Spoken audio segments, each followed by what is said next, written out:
Good morning. I'm J.J. Wang, the first author of this presentation. Nadia and Steve is in the same radiation group, doing all the testing and analysis and the presentation, publication, and so on. The topic is RTG4 radiation update. The update is basically the update of the previous Space Forum presentation in 2015. Anyway, people interested, we can, send this information to you. Also, the scope of this presentation is basically data intensive. Because of the time limit, we will present the data for user can analyze the risk in space conditions. Again, there will be a lot of detail we document in the report, also some publications. If you are interested, just send an email to us. Okay, agenda very quickly. Introduction and chip level radiation update, both TID and single event. Basically, this is about the configuration flash switch sensitivity of radiation. Actually, the major hardening of RTG4 is on the switch. Both TID and single event is hardened. And then is concentrated on the new testing on the single event. Fabric basically concentrate on the filter in the hardened flip-flop.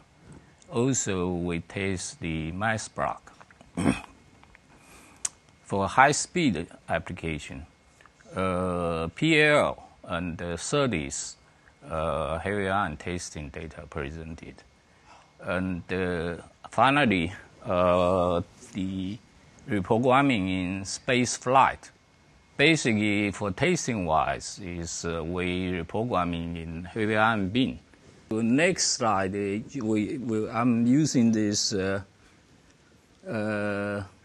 block diagram to show what we're testing for the single event. Okay, get a laser pointer. Okay, from the top, we did testing on the SERDES, this EPEC setup. And down here in the fabric, basically we retest the flip-flop for the ACT filter function. Also, we test the mass block running at high frequency, up to 200 megahertz. The other testing is on the PL, it's hardened PL. On left-hand side block. The I/O, this time we didn't add more items, but in the future, still more testing, basically on the high-speed side. The other items in the planning is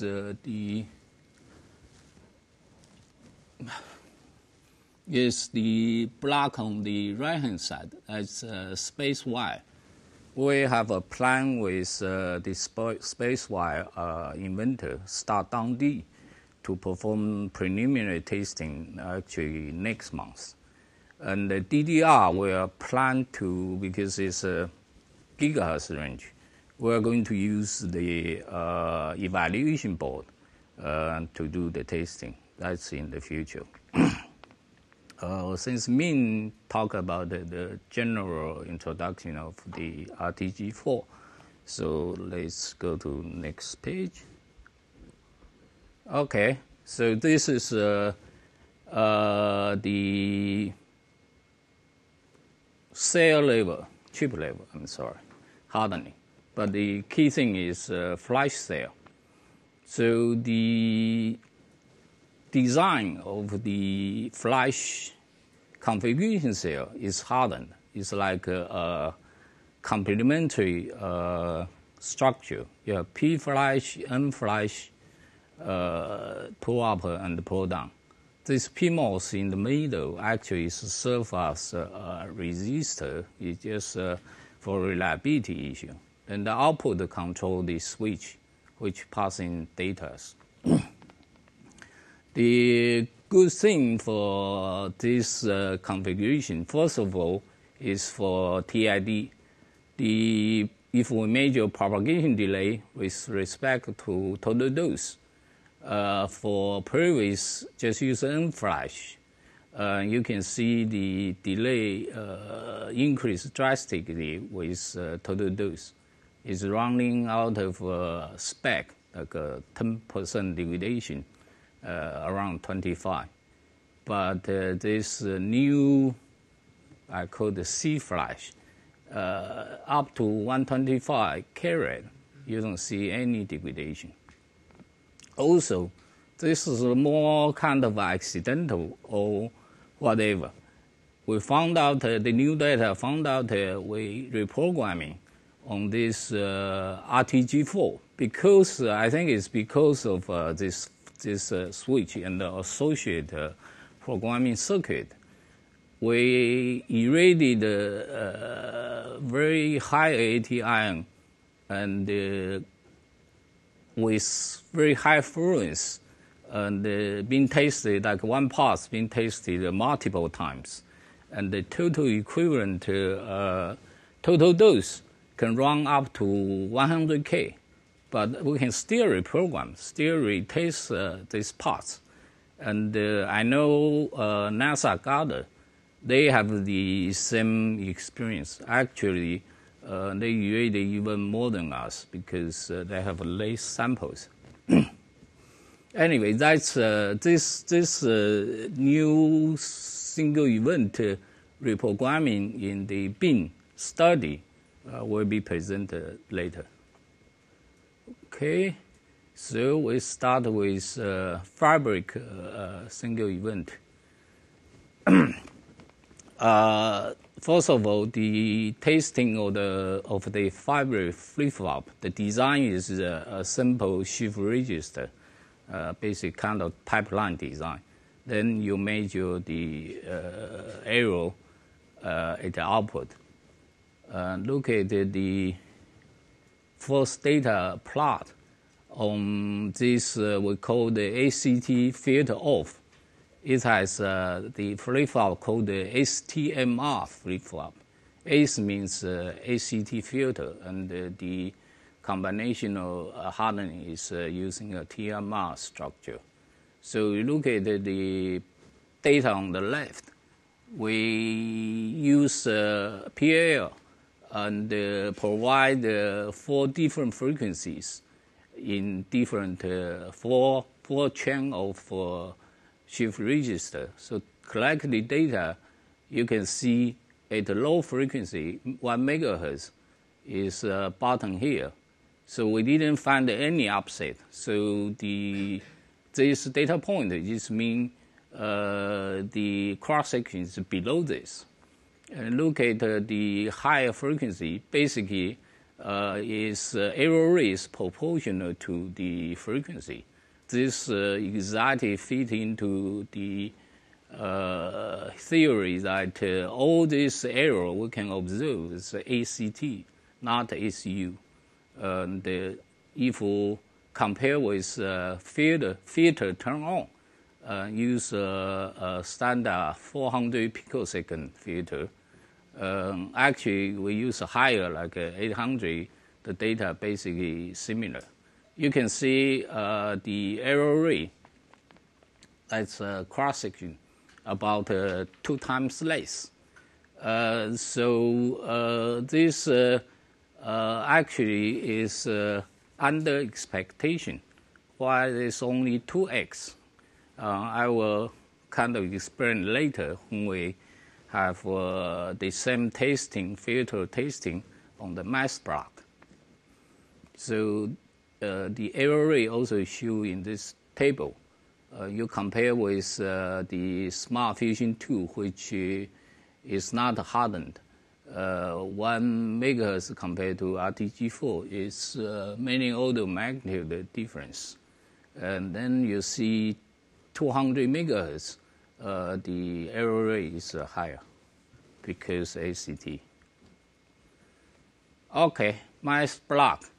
A lot of wording here, but it's basically still for the user, FPGA user design. We test user mass block. We call there's two modes for design. One we call the accumulative enabled accumulator macro design. The other is more like this design is the structure, or simply to say, is still kind of pipeline design. The difference between this accumulation mode is between the non-accumulation mode.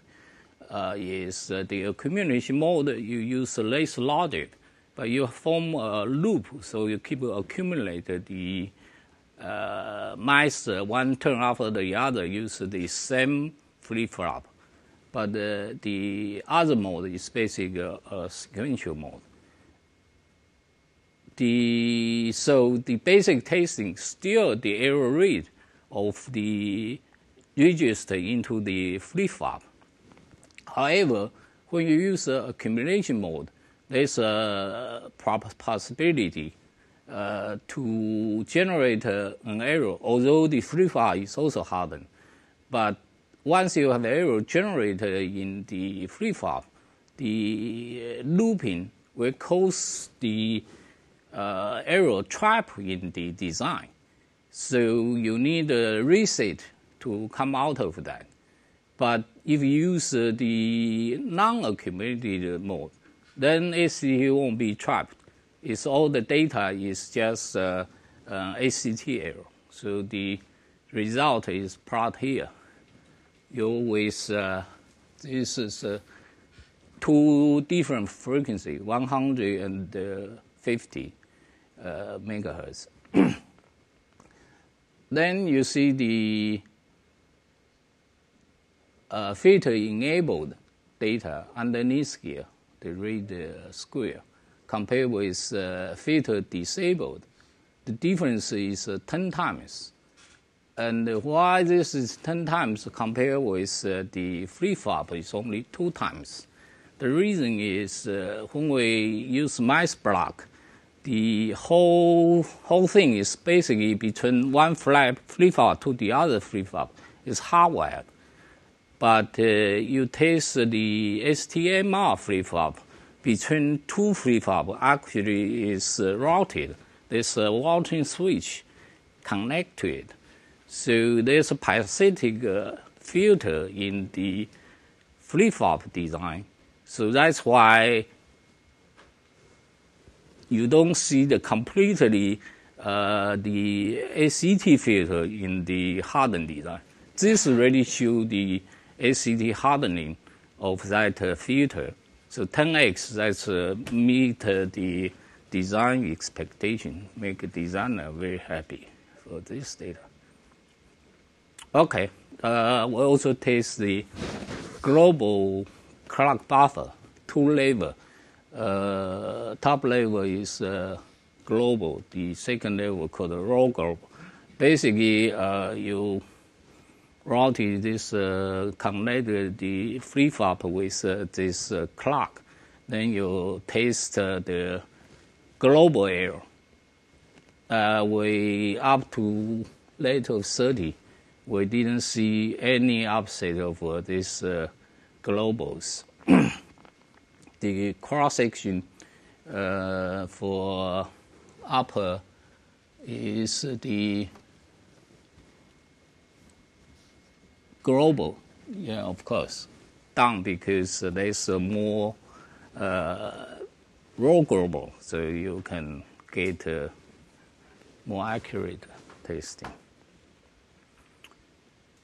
Okay, next topic is PL and the SERDES testing result. PL first. PL,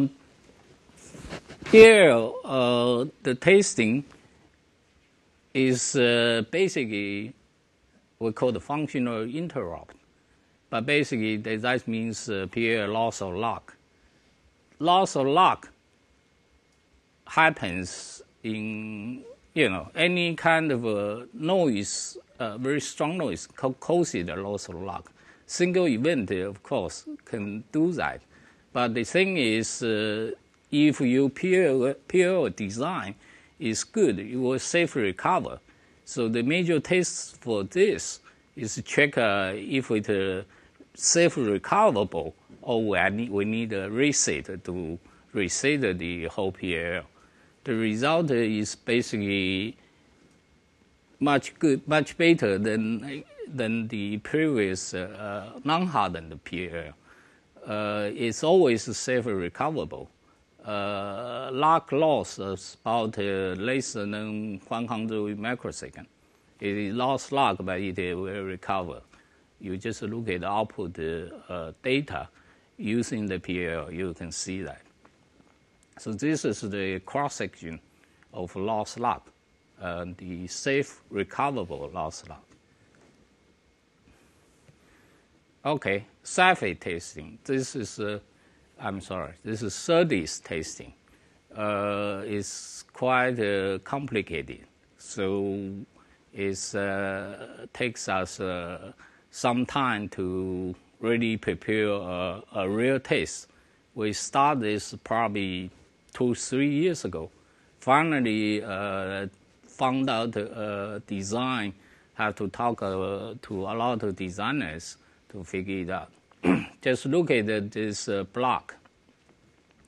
The big block is the FPGA device, and we need a master controller to send the data and also check data for the SERDES block. So data sent from this path and come out, just circle back to here. So you compare this input-output data, you know if there's a data error or there's a functional issue. Of course, the functional issue you will find out the gibberish come out. We do find out there's a functional issue, which identified is the register in the SERDES. This register actually is also hardened, similar hardened method as FreeFOB.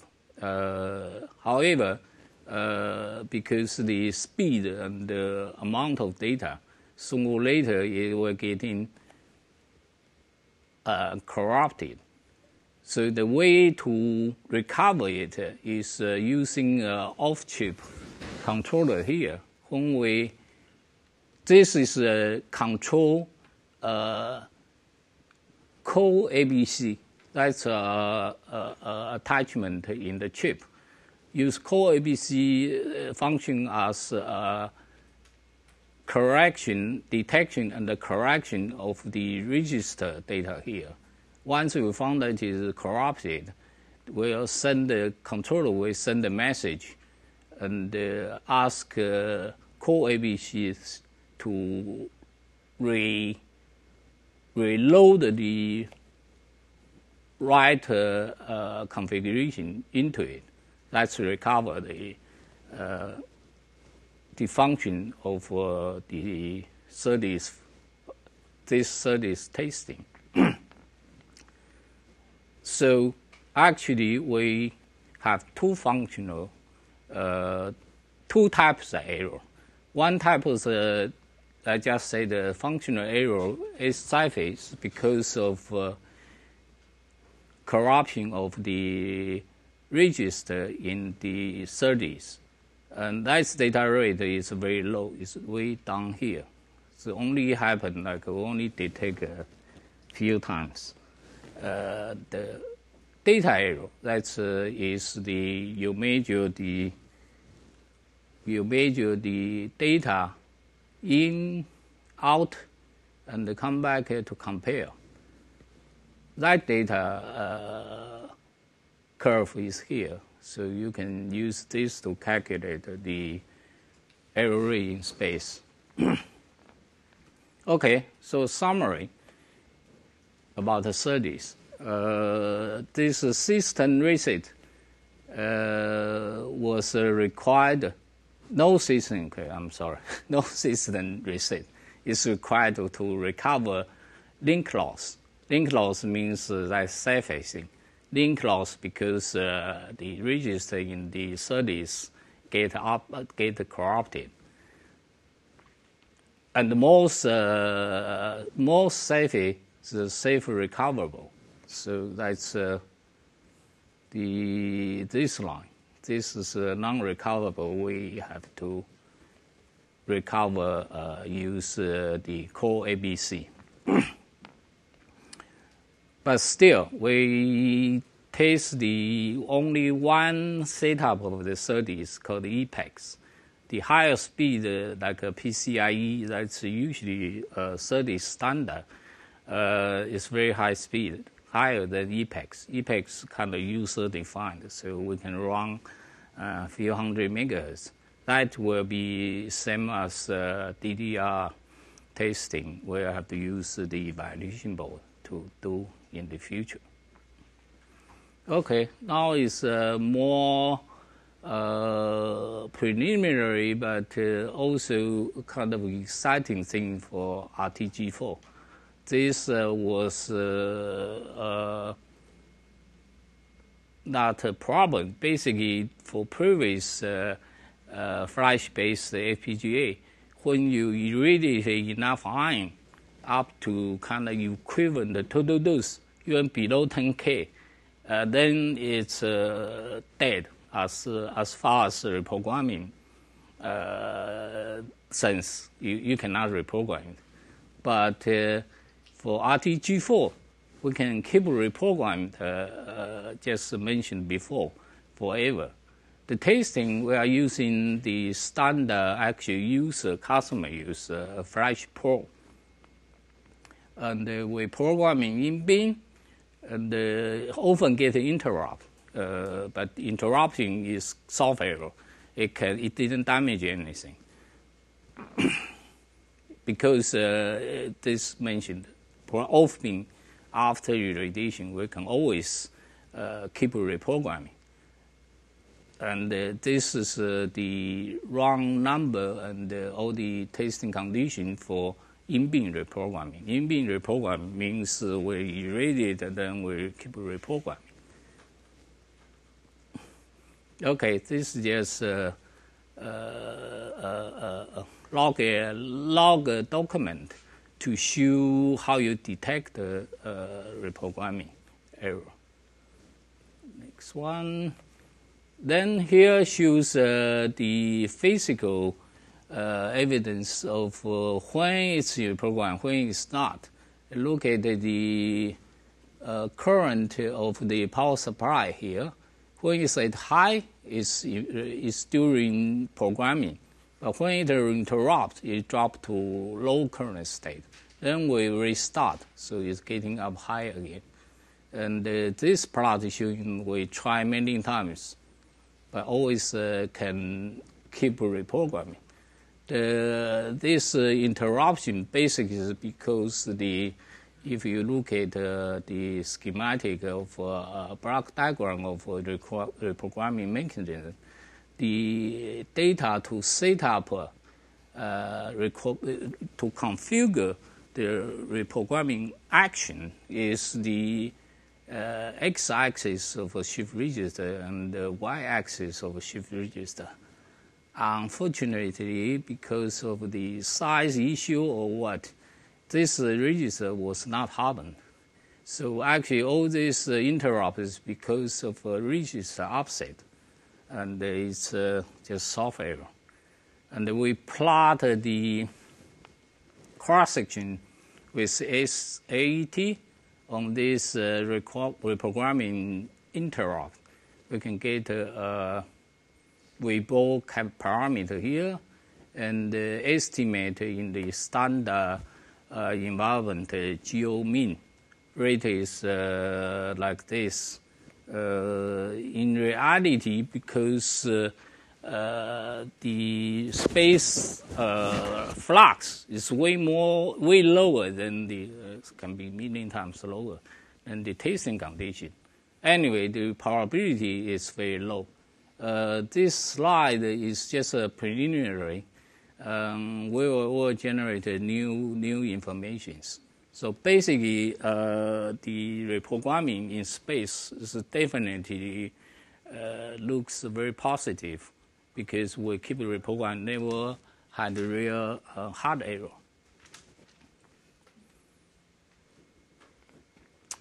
Also, this more military application, we need to do prompt loads.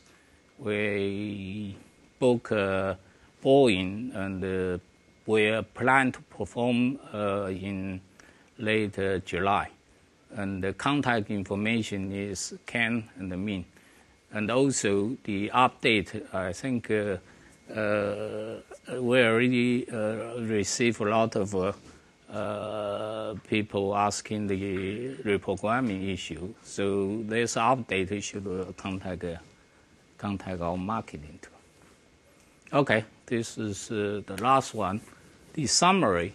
Actually, this table is more summary of previous testing. It's more definite radiation data and the new single event effect I presented today is not that completely finalized. We still need to do certain analyze and come up with more concrete data. We will update this paper too. Also, we have a bunch of publications and presentations. Anybody want to understand the detail of all this topic, just email us. We will try to explain everything. Thank you.